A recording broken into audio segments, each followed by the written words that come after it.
everybody. Today is August 30th, 2023, and it is Hurrication Idalia Virtual Class Day 1.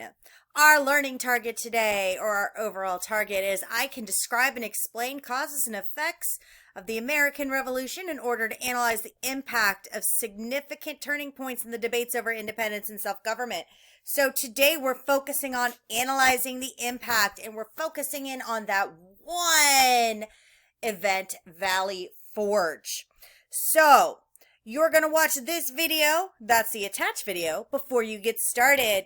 You also will need to join DBQ Online, which you can find on ClassLink to complete today's assignment. The classroom code you will need is QTJWP if you are in my first period. If you are in my fourth block, that code is NTWKG. Make sure you join the correct class.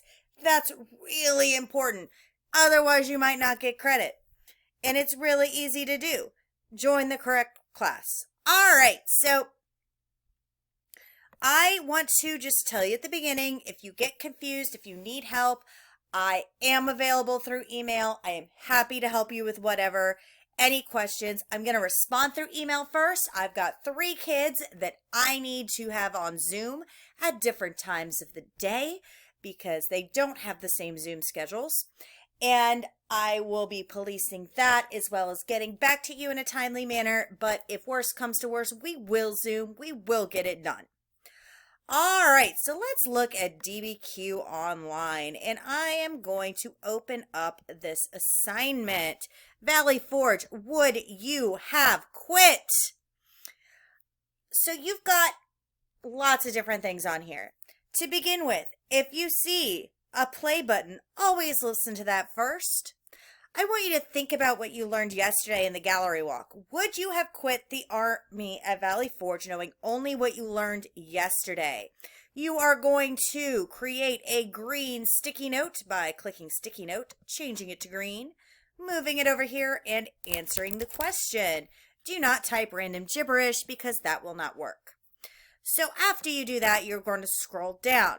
And I want you to record observations about what you see in this picture on a yellow sticky note. So sticky note, yellow, boom.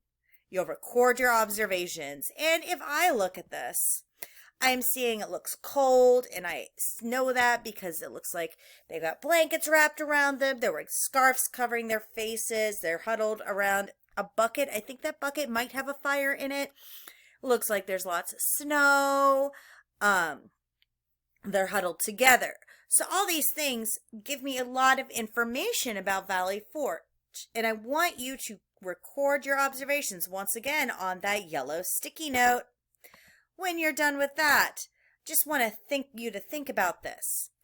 In the winter of 1777 and 78, George Washington commanded several thousand, so thousands of Patriot soldiers who spent the winter at Valley Forge.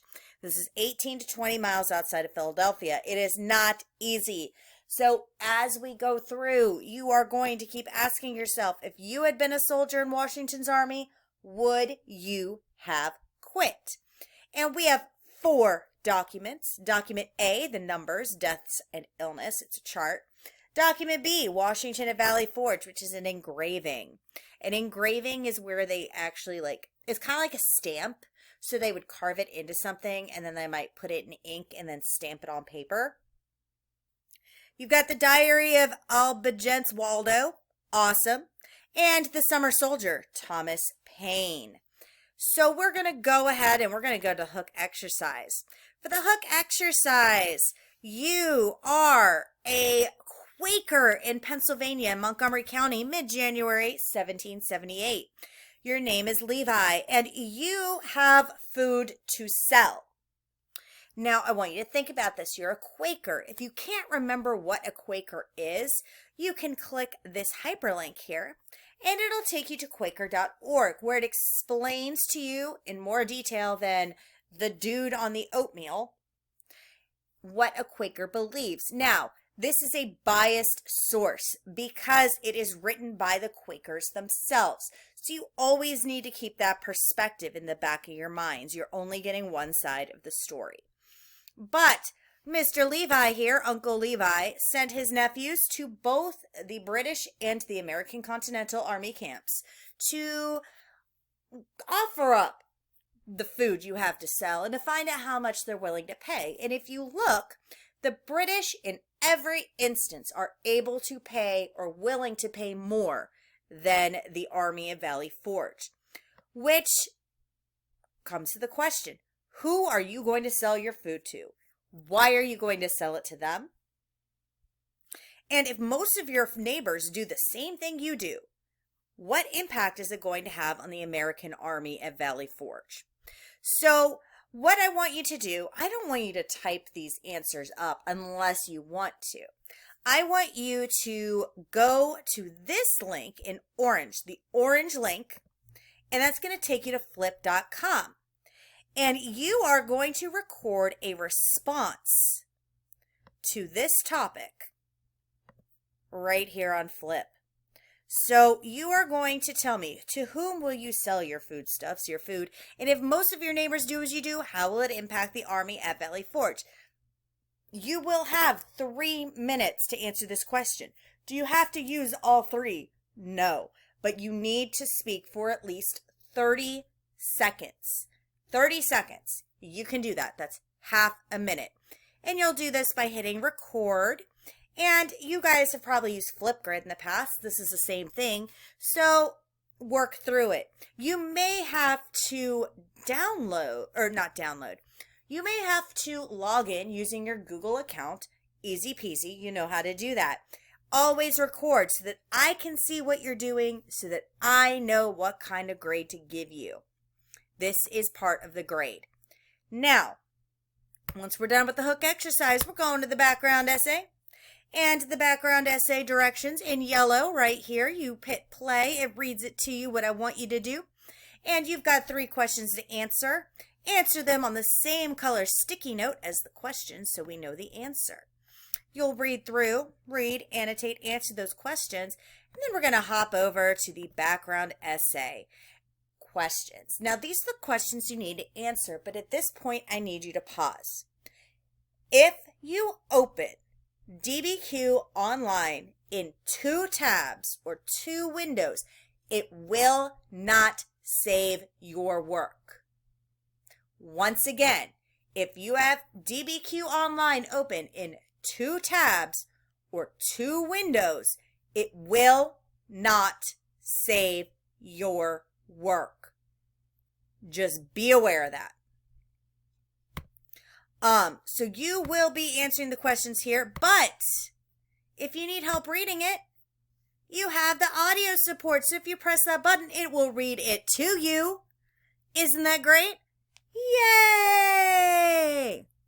Anyway, background essay is done because you are brilliant and you are awesome and you're getting it done because you want that grade and you don't want that absence because you care about your seat time. So, we're going to go to document A. Now, we've got several documents. Now, this one asks is a primary, secondary source. Explain why. How many soldiers were sick? What percentage was this? This document's really easy to read, so I didn't give you any help with it. I think you can do this on your own. The hardest one you will have a time with is number 1, primary source or secondary source. Remember, a primary source was written by people who were there during that time. And if you look at source, the chart compiled from various sources, including Winter Quarters by Noel F. Bush in 1974, we know it has to be a secondary source because Valley Forge was way before 1974. So you answer those questions, then go to document B. Document B is a picture. Now, I have made some highlights or boxes to make things a little bit easier for you to understand. So, oh, look, red box question. They go together. Purple box, blue box. The question goes together. What do you suppose? So that's an imagination question. What do you think the person in the middle was saying? And how could this be used to argue for quitting or staying? Awesome. Documents C and D are the hardest ones. So document C is a diary entry. It's a diary of Dr. Waldo, who was a surgeon in 1977. And I want you once again, listen before you answer the questions. You've got the audio support. But something I did for you here was I highlighted different parts of it. So the blue highlight goes with this blue box over on the right-hand side. What I did is I reworded it to make it easier to understand. So here's the original words on the left, and on the right is the reworded part. And then if you scroll down, you can see the questions. For document D, same thing. Reworded, sourced, listen first, and you have a clue to where to check for your information. Once you have finished all of this, you are done. I will be checking. If you don't do it, that's a problem because it is a grade. This is a formative grade. The summative will come tomorrow on Thursday. Have a great Hurrication, and I'll see you on video tomorrow.